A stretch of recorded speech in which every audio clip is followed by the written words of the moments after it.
bande dessinée publiée en 2019 aux éditions du Puy de Jérôme Mulot ici présent, Florent Rupert qui est donc en Thaïlande de façon intermittente sur une île, dit-il, pour échapper aux contraintes sanitaires. On ne sait pas encore très bien quelle île.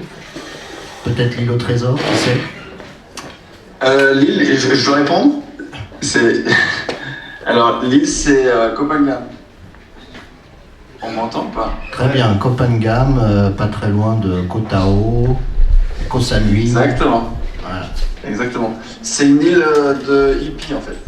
C'est une île avec beaucoup de gens qui sont en train de faire de la danse extatique, des cercles chamaniques et on prend aussi des champignons, de la drogue, des drogues médicinales comme l'ayahuasca et le buchon. Bien, Florent, on n'en attendait pas moins de toi. Le troisième auteur de ce livre n'est pas à oublier. Alors lui, je ne sais pas exactement où il est, mais mettons que on peut le considérer comme une présence fantomatique entre vous et nous. Il est à Berlin. Donc il est à Berlin. Alors, j'ai essayé d'imaginer un pitch à Portrait d'un buveur pour peut-être que les gens qui nous écoutent soient familiers avec ce dont il est question dans cette bande dessinée de près de 200 pages, je crois 187 planches de bande dessinée ou quelque chose dans ce goût-là. Alors j'ai deux pitchs à vous proposer, je voudrais que vous me disiez lequel vous préférez, ou s'il y en a un troisième qui vous viendrait à l'esprit. Donc le premier pitch, c'est l'histoire d'un buveur qui est charpentier et qui se retrouve embarqué dans un voyage au long cours avec un jeune charpentier qui est son apprenti.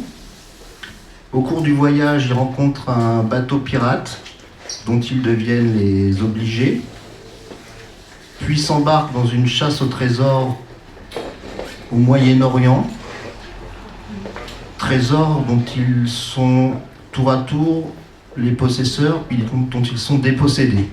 Voilà, ça c'est le premier pitch. Et le deuxième pitch, c'est l'histoire d'un type qui se saoule la gueule du soir au matin. Alors, c'est très bien. Les deux sont compatibles d'ailleurs. En fait, c'est même le projet de livre, c'est justement de réussir à faire se rencontrer ces deux pitchs. En fait, le pitch 1, c'est effectivement, on a une envie de faire une aventure, une vraie aventure, où on lance notre personnage dans des situations avec des objectifs, avec un trésor, et on le suit. Vraiment, on le laisse écrire l'histoire. Et en même temps, on essaye de donner à ce récit une structure. Et la structure, c'est celle à peu près de la vie d'un alcoolique. En fait, un alcoolique fait une boucle. On va dire que la nuit et le soir, donc il est très saoul. Enfin, on va dire que sa journée commence plutôt avec une vraie gueule de bois. Il se sent mal, il n'est pas bien. Il va commencer directement à boire très vite le matin. Et en fin de compte, il va boire de plus en plus jusqu'à être asphyxié, on va dire. Et là, il va réussir à continuer jusqu'à là. Et nous, notre récit, on commence par l'histoire d'un clochard qui se réveille et qui, en fin de compte, va commencer en fait, chaque chapitre, donc il y a des gros feedbacks, mais si on regarde la courbe en fait, d'ébriété de notre personnage, en fait, il se réveille sobre, il commence à boire et il va vivre toutes les étapes de l'alcoolisme. Au début, les premiers verres, la semi-exaltation de l'alcool, ensuite la légère ébriété et la joie. En fait, donc là, il se sent bien et donc il va continuer de boire jusqu'à donc là, évidemment, perdre un petit peu ses sens et il va continuer de boire encore jusqu'à la vraie ivresse où là, ça va commencer à tanguer. On raconte l'histoire d'un pirate, enfin d'une histoire de pirate parce que effectivement, on veut le bateau, on veut qu'il y ait ce bateau qui tangue avec cette notion de nausée. On veut que notre personnage et le lecteur avec lui, il commence à avoir mal au ventre quand notre personnage il commence à être vraiment entamé par l'alcool, jusqu'à la tempête, où là la tempête représente, donc il y a une grosse séquence de tempête dans le livre, et où là elle représente le moment où en fait ça tourne jusqu'à ce qu'en fait il vomisse, et donc là il vomit littéralement, donc d'un mal de mer, mais en fait nous ça représente le vomissement de l'alcool, et voilà, et après on continue, et après donc là il a vomi, là il se réveille, et donc là il se réveille sur une île, et puis ça recommence. Bon, il faut préciser que ça, c'est quand même une seconde lecture. Hein. Il y en a d'autres, il y a des récits enchâssés aussi.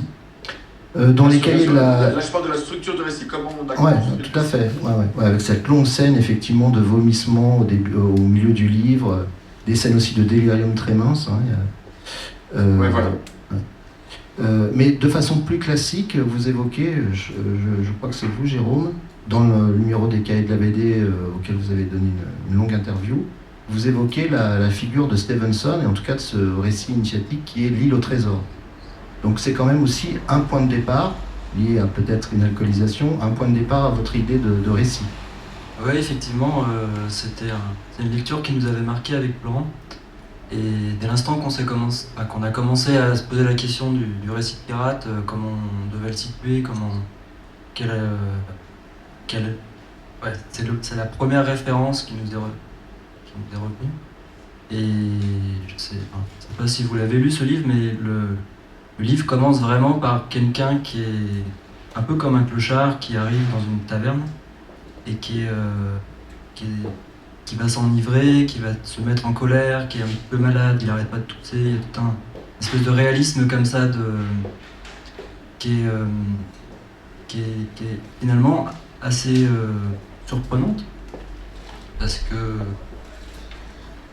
le récit met longtemps à s'installer avant de devenir le récit de pirate en fait. Il y a déjà une espèce d'ancrage dans la vie normale qui est loin finalement des fictions, de l'imaginaire qu'on a aujourd'hui de ce qu'est un roman de piraterie. Ouais, le récit débute dans une taverne où le John Gene Hopkins travaille avec ses parents, tandis qu'un vieux pirate arrive pour présenter une tache noire. Enfin, c'est vrai qu'on dirait presque un récit de vie quotidienne. Ouais,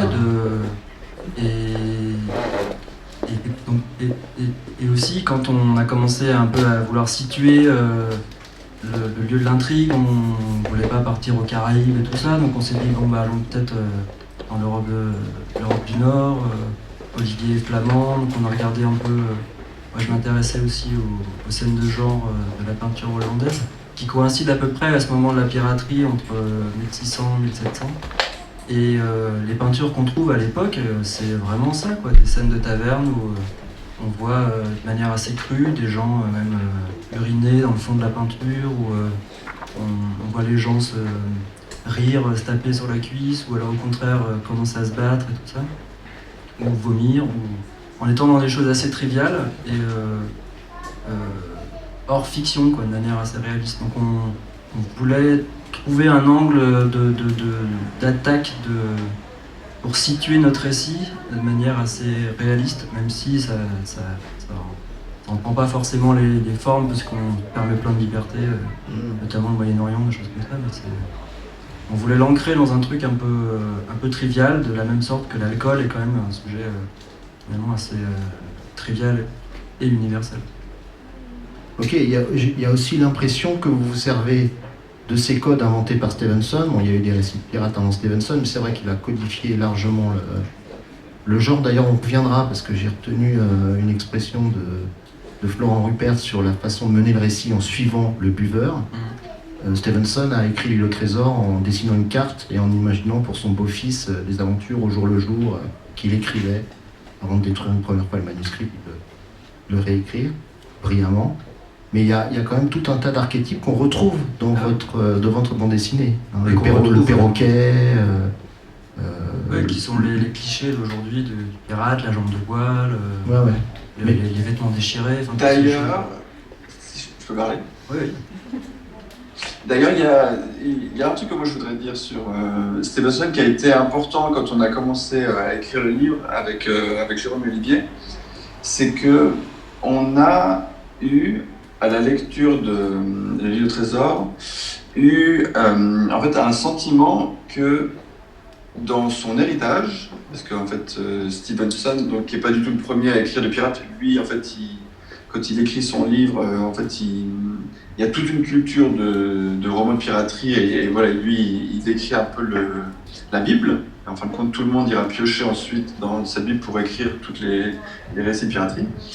Et en fait, à la lecture du livre, nous on a eu effectivement ce sentiment une sorte d'injustice sur ce qu'était vraiment son héritage.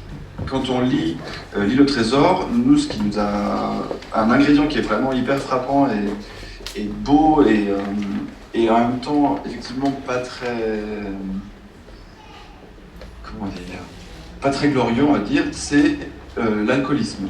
Quand on voit les films de piraterie d'aujourd'hui, que ce soit Pirates des Caraïbes ou le Polanski Pirate ou plein d'autres, en fait, à chaque fois, les pirates, c'est des athlètes, ils sont hyper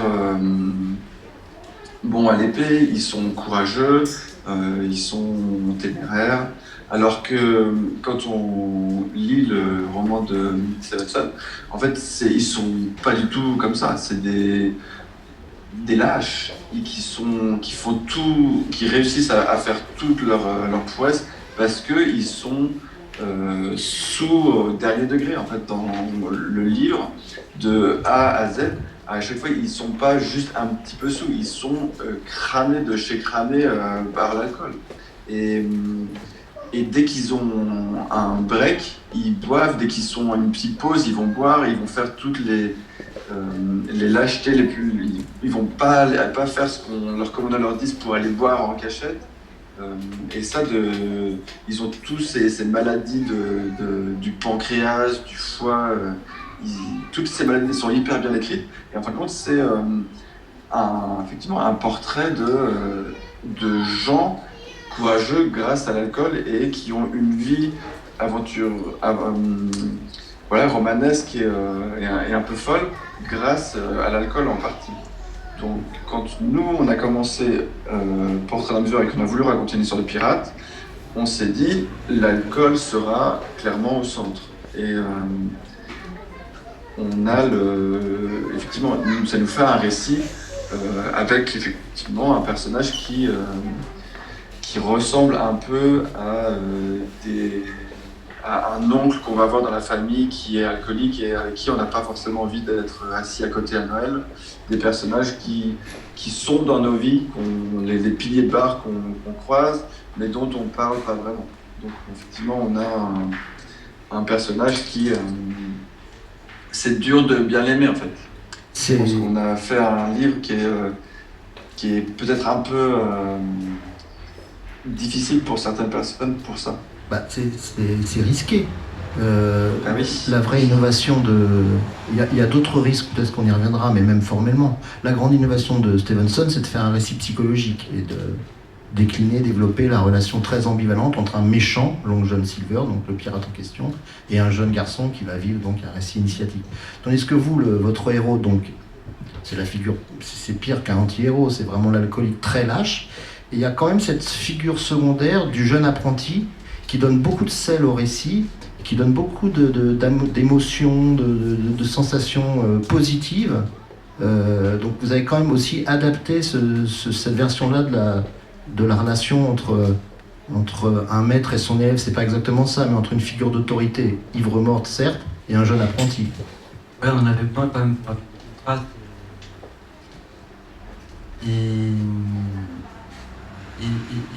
et faire en sorte aussi, parce qu'au bout d'un moment on s'habituait même en le dessinant ou en l'écrivant, on se rendait compte qu'au fur et à mesure tu peux t'habituer à une certaine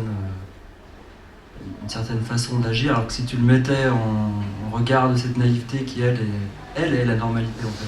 Lui devenait d'autant plus dur et pour pas...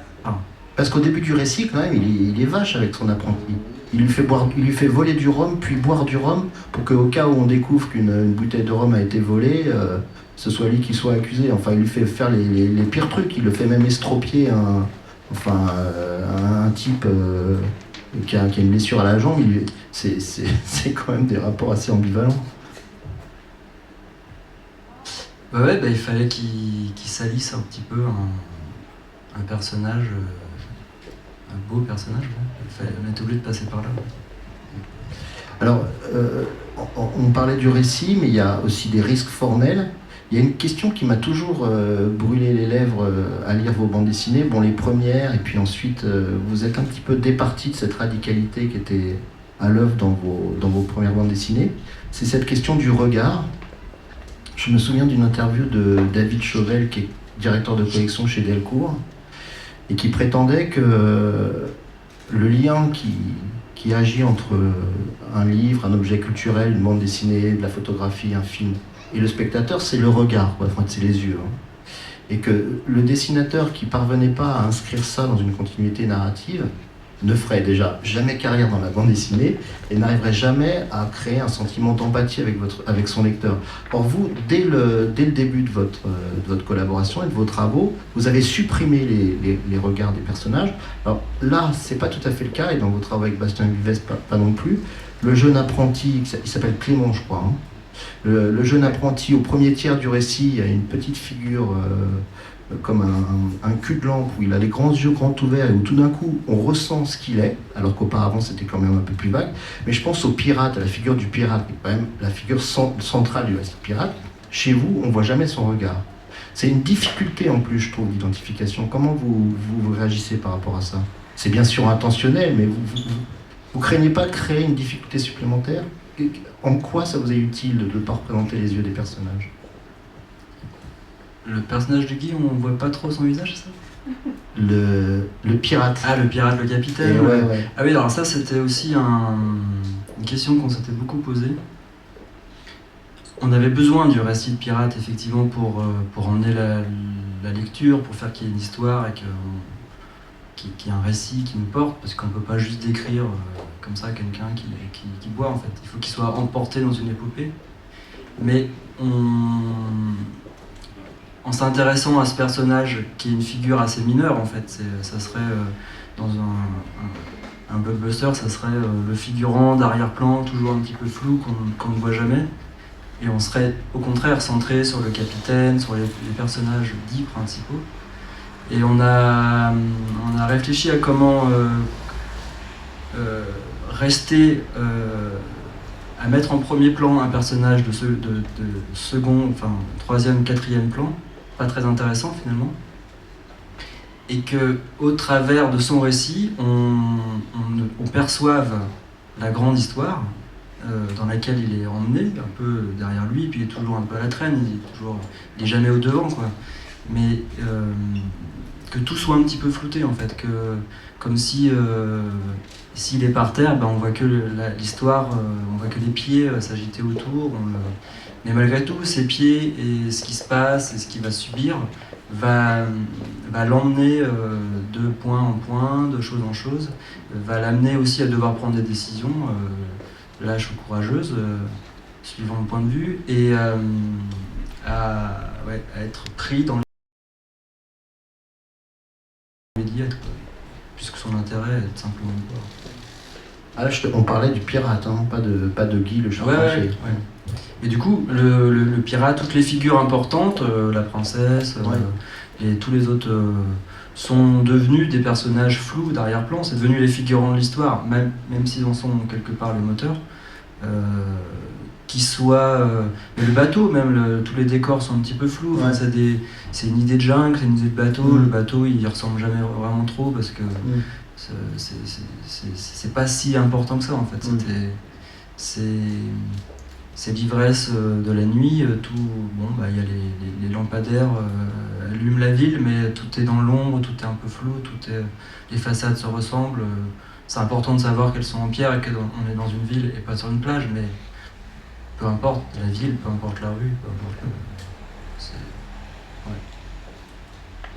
Et il y a quelque chose aussi d'important, c'est les alcooliques sont toujours des gens, enfin de ce que moi j'ai l'impression de remarquer, toujours un peu mégalomanes. C'est-à-dire qu'ils ont toujours cette tendance à oublier qu'ils sont pas le centre du monde et que nous, quand on fait notre récit, on veut aussi montrer un petit peu ce truc-là d'un personnage qui, vraiment, tout ce qu'il fait, il est au centre. C'est lui le plus important. C'est tout ce qu'il fait, il n'a aucune considération pour les gens autour de lui. Et effectivement, nous, on veut renforcer cette sensation en montrant bien que lui, les seules personnes qui auront droit à un visage sont des gens qui vraiment le côtoient très près. Les autres ne sont que des figurants de son aventure à lui. Et comme le dit Jérôme, effectivement, l'histoire à proprement parler, l'aventure à proprement parler qu'on écrit, n'est pas tirée par notre personnage principal. Guy est un personnage secondaire, c'est un personnage qui n'est pas important dans notre histoire. Les personnages importants qui vont faire que l'histoire va aller dans telle direction et non pas une autre, c'est le capitaine, c'est d'autres personnages. Lui, en fait, notre personnage ne fait que se mettre un petit peu à côté, parce qu'il est lâche, parce qu'il préfère boire parce qu'il n'est pas important en fait. Et voilà, et donc juste le fait qu'il soit juste un petit peu à côté, et donc nous on tire la caméra sur lui, même si le fort de l'action a toujours lieu un peu à côté. Du coup, nous, voilà, quelqu'un qui est un peu en parallèle de notre histoire. Donc le fait qu'on n'ait pas le capitaine bien représenté son visage, c'est parce que on veut pas trop attirer l'attention sur lui. On veut pas que le lecteur se dise passe du temps à. On veut toujours prendre l'attention de notre lecteur et la ramener sur notre personnage bête et méchant. On veut rester dans cette intimité avec voilà, cet oncle à Noël à côté de qui on veut pas être assis. Ouais, lui, c'est l'alcoolique moteur et l'alcool, tandis que dans votre récit classique, il y a des procédés. Vous utilisez l'expression inventée par Hitchcock de MacGuffin avec le collier de la princesse. Il y a des procédés qui sont plus classiques, mais il y a ces deux récits qui s'enchassent. Alors, dans la façon de composer justement votre récit, puisqu'on est sur presque 200 pages de bande dessinée, il y a un autre arc narratif qui est absolument brillant de mon point de vue, qui s'inscrit aussi dans votre bande dessinée. C'est ce petit théâtre des ombres ou de la mort qui intervient comme ça à rythme régulier dans le récit, où en fin de compte on se place dans la tête de votre héros qui n'en est pas un, suivant les mortalités successives qui interviennent. À chaque fois que quelqu'un meurt, il se retrouve dans la... Et en plus de ça, ils deviennent putréfiés. Bon, je ne sais pas quelle est la part de Olivier Schroen dans ses inventions narratives, mais je vais savoir comment est-ce que vous composiez comme ça. Tout à l'heure, Florent disait on suit notre personnage, mais enfin je veux dire, vous suivez aussi les idées qui sont dans votre propre tête, je suppose. Son inconscient quelque part, quoi. C'est l'aspect un peu magie noire, quoi. C'est-à-dire qu'il a opéré quelque chose dans le réel, qui vient l'habiter de l'intérieur. Maintenant, une fois que ça a disparu du monde, ça reste vivant en lui comme quelque chose qui le tourmente et c'est comme des pensées qui, chaque fois qu'on fait quelque chose ou on fait une bêtise, malgré nous ou volontairement, derrière il y a toujours un peu ce regret ou ce truc de ah oui mais j'aurais pas dû, ou pourquoi j'ai dit ça, et qui est souvent exacerbé avec l'alcool par exemple, mais ça peut même dans la vie normale on a toujours ces petites voix, ces petites choses qui viennent du réel, qui ont disparu parce que ça a été écrasé par le temps, mais qui restent vivantes et possessives et tourmentantes. Voilà, ce sont des meurtres. Hein. Oui, donc c'est... Oui, voilà. Alors, il faut aussi dire que la façon dont on a écrit l'histoire, et quand je dis qu'on a suivi notre personnage, ça a été comme ça qu'on l'a écrit. C'est-à-dire que on a écrit le livre sur plusieurs rendez-vous.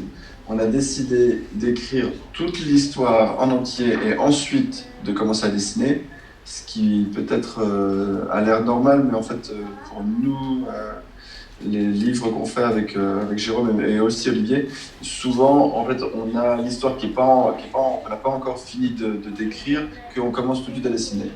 Pour ce livre, on s'est dit, on écrit toute l'histoire et on dessine seulement après. Pour écrire l'histoire, il y a plein de façons d'écrire des livres. Souvent, on a la fin où on a quelques scènes et puis on raccommode tout ça. Pour ce livre, on a été vraiment dans une dynamique d'aventure. C'est-à-dire qu'on a dit, on écrit le premier chapitre. Une fois que ce premier chapitre est écrit, on écrit le deuxième, sans chercher à imaginer, sans savoir où ça va aller, juste en se collant au basque de notre personnage. Et une fois qu'on a écrit un deuxième chapitre, seulement quand ce deuxième chapitre est écrit, on commencera le troisième, etc., etc. C'est-à-dire qu'on a vraiment suivi notre personnage avec quand je dis qu'on a eu une structure pour l'alcoolisme, c'était une structure qu'on a découvert en la faisant. C'est-à-dire qu'on s'est dit, ah oui, en fait, c'est ça qui est en train de se passer. Et si je me rappelle bien, je crois quand même que le premier chapitre, c'est un chapitre qu'on a écrit à la fin. Seulement le premier. On a commencé en fait au deuxième, on en a rajouté un. Ouais, on a besoin de la puissance de la gueule de bois, en fait, qui partent pas directement. Il fallait qu'il ait déjà vécu une histoire similaire un peu avant, pour pouvoir commencer déjà fatigué, en fait. Il pouvait pas... Et on a su très vite, on s'est dit très vite que, voilà, entre ces chapitres, on s'est dit qu'il y aura toujours entre ces chapitres une grande ellipse de temps. Comme ça, on avance beaucoup notre récit, mais nos scènes sont vraiment du temps réel. Et on s'est dit, voilà, entre ces chaque chapitre, il y aura un espace pour faire de l'impro. Et en commençant le récit, on s'est dit, ah voilà, et l'idée de, effectivement, dans ces espaces, montrer qu'est-ce qui se passe, en fin de compte, à l'intérieur de notre personnage, mais on va dire dans l'inconscient, dans sa culpabilité, genre au fond de sa tête. Ça, c'est quelque chose qui s'est formé petit à petit. Et oui, là, c'était intéressant de travailler avec Olivier. Ça a été très intéressant pour tout, de travailler avec Olivier. Mais effectivement, ces endroits-là, on s'est dit, là, on sait que dans du délire onirique, on arrivera à bien se mélanger. Et effectivement, c'est ça qui s'est passé. On a eu un bon mélange à cet endroit-là, parce que, effectivement, pour moi, alors je sais qu'on a pas mal d'amis qui, quand ils lisent le livre, ils comprennent pas que cet espace-là, c'est la psychologie, c'est un espace de l'âme de notre personnage. Que là, c'est un point de vue à l'intérieur. Donc, quand en fait, il tue des gens, et ces gens vont rester à l'intérieur de son âme, et effectivement pourrir, ça va le travailler. C'est une façon de montrer qu'on ne peut pas tuer impunément quelqu'un, que quand on tue quelqu'un, cette personne va forcément rester quelque part à l'intérieur de notre tête et faire du dommage. Ça va pourrir, ça va crier, ça va insulter, et plus il y en a, plus ça va pourrir. Voilà. Et voilà, donc en fait, on a un livre où je pense vu qu'on n'a pas bien précisé, on a laissé ça de manière un petit peu ouverte, chacun y voit un petit peu, je pense, son interprétation personnelle. Mais la nôtre était claire. On représente l'âme, la conscience, la culpabilité de ce qui fermente à l'intérieur d'un ivrogne qui ne veut pas voir la réalité et surtout qui ne veut pas sentir ce qui se passe à l'intérieur de lui. Et c'est probablement un de ses ressorts de pourquoi il est alcoolique.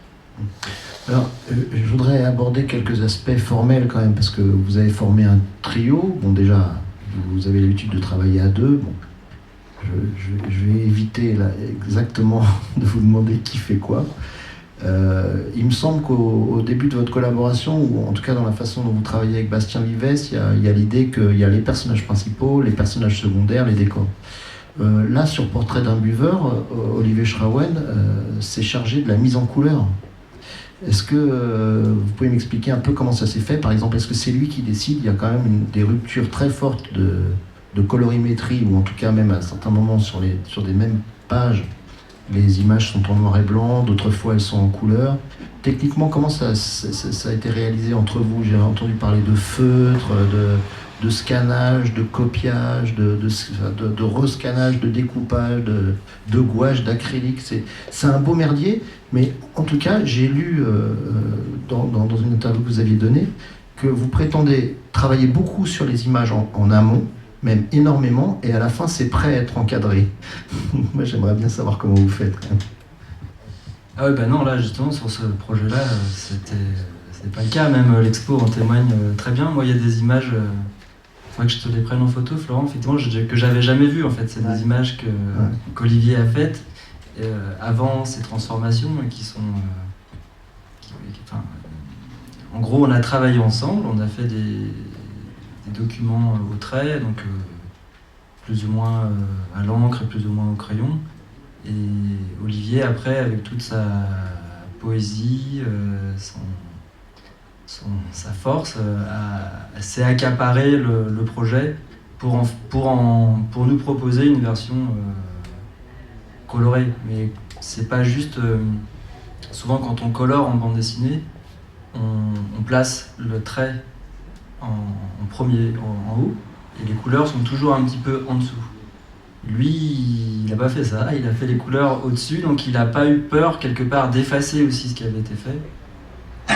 D'effacer des dessins très élaborés. Qu'on a pu prendre 4 jours le boulot pour juste les recouvrir de blanc, parce que selon lui, c'était pas nécessaire que autant de... Mais une fois que, ça a été surprenant, ça a été même parfois un peu conflictuel. Mais en vrai, il a raison. En fait, il a pris la matière première du livre comme un élément plastique. Il est devenu presque un quatrième auteur sur le truc, pour uniformiser, pour amener des ambiances, des ruptures. Il est incroyable pour ça. Ouais, Alors, Jérôme, je crois qu'il y a... Quand tu dis que c'est des conflictuels, je pense que c'est pas vrai du tout. Par contre, ce que tu dis pas, et que je vais dire maintenant, c'est que, effectivement, nous, on a une façon de travailler avec Jérôme super calée. On travaille ensemble, on ne jette jamais un dessin avec beaucoup de travail en amont. Quand on a fait un dessin, on applaudit, c'est super, bravo, et on jette quasiment rien. On a une méthode qui est en fait plutôt efficace. Et quand on a commencé à travailler avec Bastien Vives, par exemple, super. Bastien Vives, il est très efficace comme nous, ça avance, les pages tombent, on avance, on dessine le livre, en 3 mois c'est fait, 150 pages. Avec Olivier Schrawen,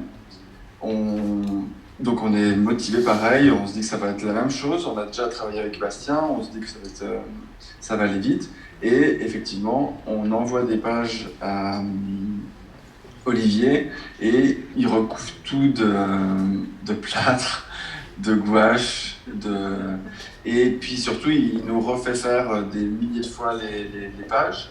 Et pour nous c'était super challenging, on va dire, c'était super difficile parce que on a dû changer vraiment de façon de faire de la BD, quoi. Mais à chaque fois, donc, on recevait les pages, donc là, on se regarde avec Jérôme en sachant pas vraiment quoi dire, ou des chapitres entiers complètement refaits, ou des pages magnifiques mises à la poubelle, et puis des pages magnifiques où on a travaillé pendant des semaines et des semaines, juste jetées d'un revers du bras. Mais à chaque fois, pourquoi j'insiste sur le fait que ça ne soit pas conflictuel, c'est que, en fait, il travaille à Berlin, Olivier Schrawen. Nous, on est à Paris, on reçoit ses pages. Donc là, on hallucine, on parle entre nous, on crie, mais on discute ensemble et à chaque fois, on se dit, bah voilà, en fait, il a une façon de travailler qui est complètement différente de la nôtre et qui est super intéressante. Et on a suivi son rythme, suivi sa méthode, qui est en fait pas de méthode, c'est tout et n'importe quoi et juste de l'impro. Et effectivement, nous, ça nous a énormément décontracté. on a vraiment appris à se détendre avec Olivier Schraven. Et aussi à faire confiance au raté. Nous, je crois qu'on est arrivé à un moment donné où on était un peu quasi maniaque. Et lui, il sait, parce qu'il mélange du feu, de l'aquarelle, il scanne, il fait des trucs qui sont interdits. Donc il va scanner des dessins. Nous, à chaque fois, notre trait, c'est le trait c'est le trait à l'encre, au rotring, scanné en 600 dpi, qui est mis sur la couleur. C'est hyper important d'avoir un très beau trait, parce qu'à l'impression, on veut avoir un beau trait. Lui, il scanne des impressions toutes pourries, et le trait disparaît sous la gouache. Et effectivement, pour nous, c'était... on avait l'impression de se faire violer par un pédophile, un peu. Le projet a quand même failli capoter 2 ou 3 fois, non, je crois. Vous avez passé 3 ans à l'élaborer. Que faisait votre éditeur pendant ce temps-là? Vous avez signé tout de suite pour un 200 pages chez Air Libre? Ouais, non, il avait confiance. Ça n'a jamais été trop un problème avec l'éditeur. Il prenait nos nouvelles. On lui a jamais dit qu'on avait tous ces remous. Ouais. Non, mais effectivement, Alors, parle des remous, Jérôme, c'est intéressant. Pourquoi? Qu'est-ce qu'il a fallu Non, mais faire? effectivement, c'était pas conflictuel, mais c'est qu'il y a eu des... Après, Olivier nous avait prévenu, il a dit, moi, si on fait le livre, ça nous prend 3 ans, et que le livre ne me plaît pas, on ne le fera pas. Je mettrai mon veto pour qu'il ne soit pas publié. En ajoutant, à chaque fois que j'ai travaillé avec quelqu'un, des projets ne se sont jamais faits. Ouais, c'est ça. Il nous a dit ça, je pense, après avoir retravaillé pendant 6 mois. Il nous a dit ça, il nous a dit genre, moi, toutes les collaborations que j'ai faites, il n'y en a jamais eu qui a vu le jour. Et bon, l'entretien touche à sa fin, il y aura une petite partie pour les questions ensuite.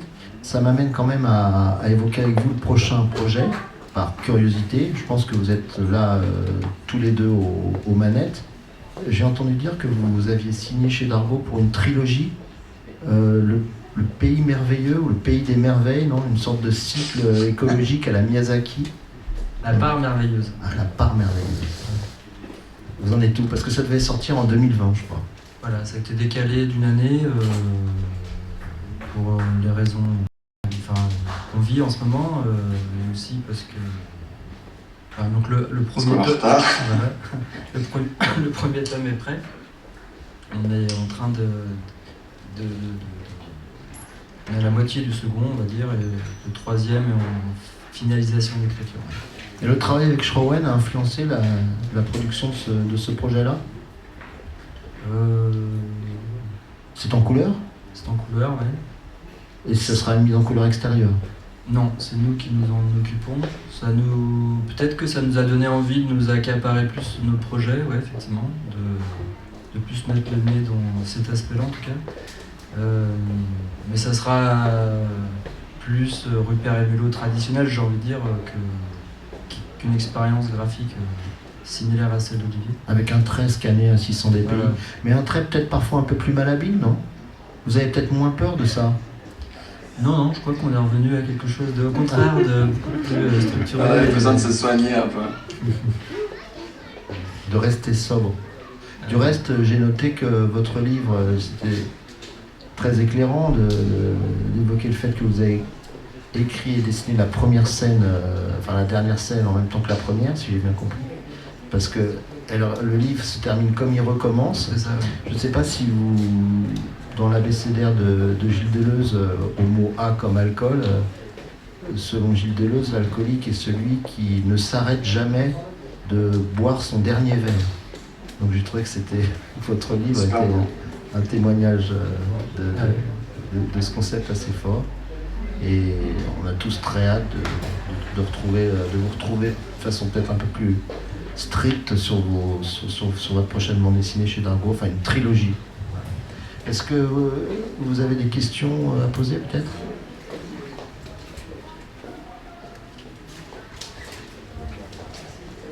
Je voulais en fait revenir sur cette histoire avec Schrowen. Qu'est-ce qui avait motivé votre envie de collaborer avec lui en fait? Pourquoi lui et pourquoi sur ce projet en fait? On se côtoie de se croiser de festival en festival. Effectivement, je ne sais plus qui est allé le premier vers l'autre. Je ne sais pas si tu te souviens de ça, Florent. Mais en tout cas, nous, de notre côté, c'est quelqu'un dont on admire le travail depuis le début. Hein. On a toujours suivi ses projets, on a toujours eu beaucoup d'admiration pour ce qu'il faisait. Et aussi beaucoup de questionnements, quoi. Comment il arrive à faire ça, et par les festivals, par les rencontres successives, parler de bande dessinée, et voilà, se poser des questions individuelles comme ça, petit à petit nous a fait... Il y a une affinité de traits hein, dans le miroir de Mowgli, par exemple. C'est vrai qu'il y a quand même une certaine familiarité. Oui, et puis dans des enjeux de découpage ou dans des façons de penser. Oui, il y a le fait que ça soit possible en fait. Lui et Basta Vives, on a en commun on va dire la temporalité, la façon dont le temps qu'on va prendre pour décrire une scène, la taille de nos ellipses, ou, les temps morts ou les silences qu'on va prendre, on a ça en commun. Et en fait, Basta Vives a aussi cette même chose. Et le fait qu'il y ait, on va dire temporalité de la narration qu'on a en commun, ça permet d'écrire ensemble. En fait, ça, c'est indispensable. Effectivement, le dessin, il y a une... alors ça, si on regarde le boulot de Bastien, il fait pas tout le temps les visages aussi.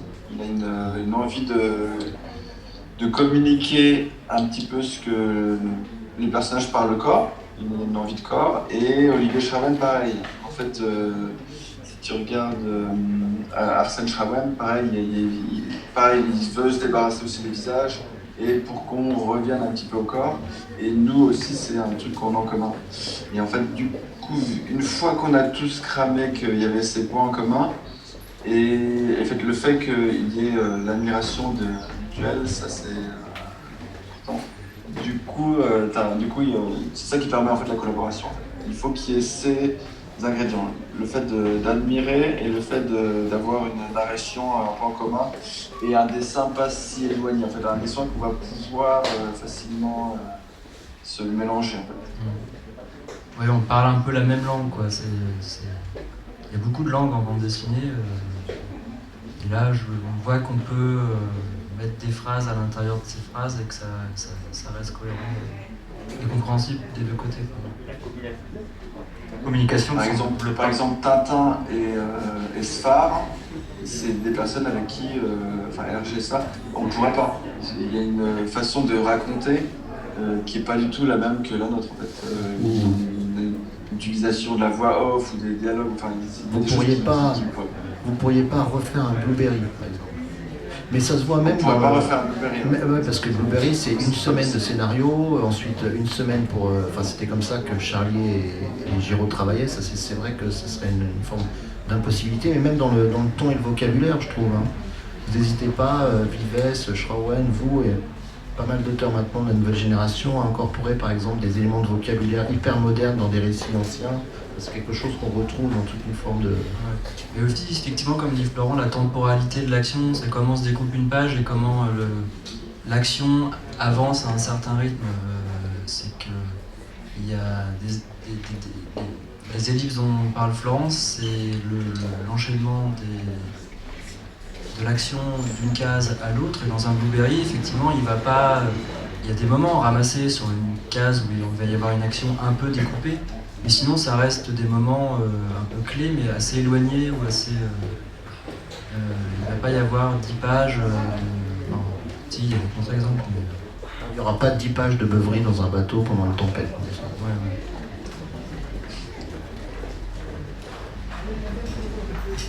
Vous avez d'autres questions ? Il me semble avoir compris que Olivier Schraven n'aimait pas cet album finalement. Le considérer comme un album qui n'est pas forcément réussi, ce qui n'est pas votre cas. Et j'aimerais que vous nous expliquiez peut-être pourquoi pourquoi du comment et comment l'album a pu émerger tout de même, puisque vous avez mis en garde là-dessus. Ça, il faudra voir ça avec nos avocats.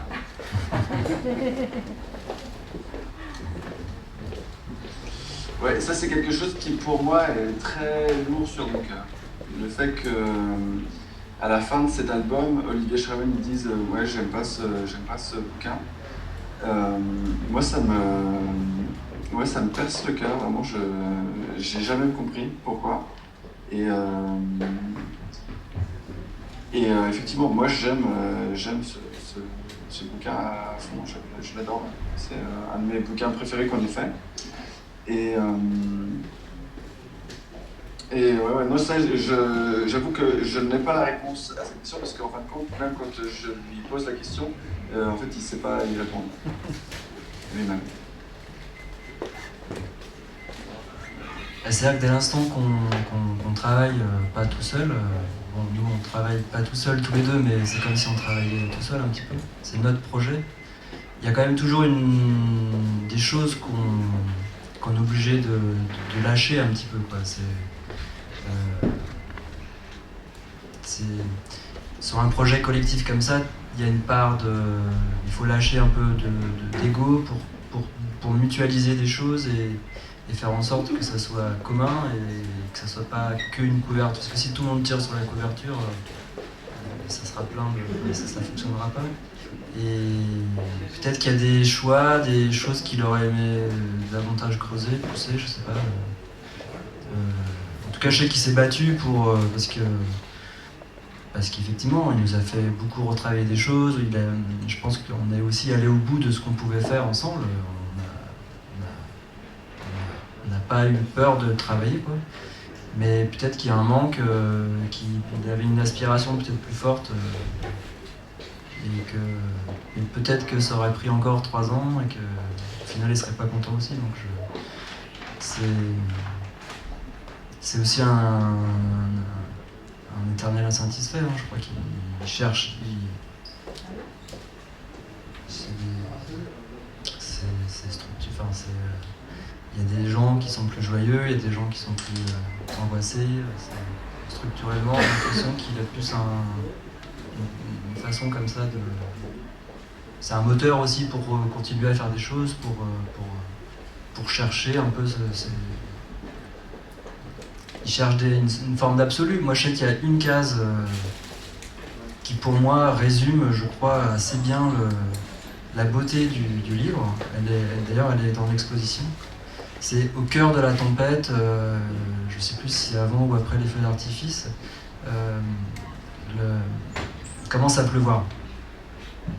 Et il y a une case qui est silencieuse, le personnage est un petit peu décadré, et là vraiment c'est une sensibilité de lecteur, je ne sais pas si c'est quelque chose qui se partage vraiment, mais il y a un moment donné où je trouve qu'on touche à l'absolu de la bande dessinée, où il y a un truc qui est magique, qui est comme dans la vie, comme un parfum, comme quelque chose qui est dans la lecture, un temps qui est un pur accident, c'est pas quelque chose qu'on peut penser, qu'on peut travailler, qu'on peut imaginer pouvoir faire. Mais dans la lecture, il se produit ce truc, cette beauté-là, et on ne peut pas faire un livre en se disant je veux ça, quoi. C'est pas compliqué. Et je crois qu'Olivier, il est vraiment dans une recherche comme ça de l'absolu dans la bande dessinée.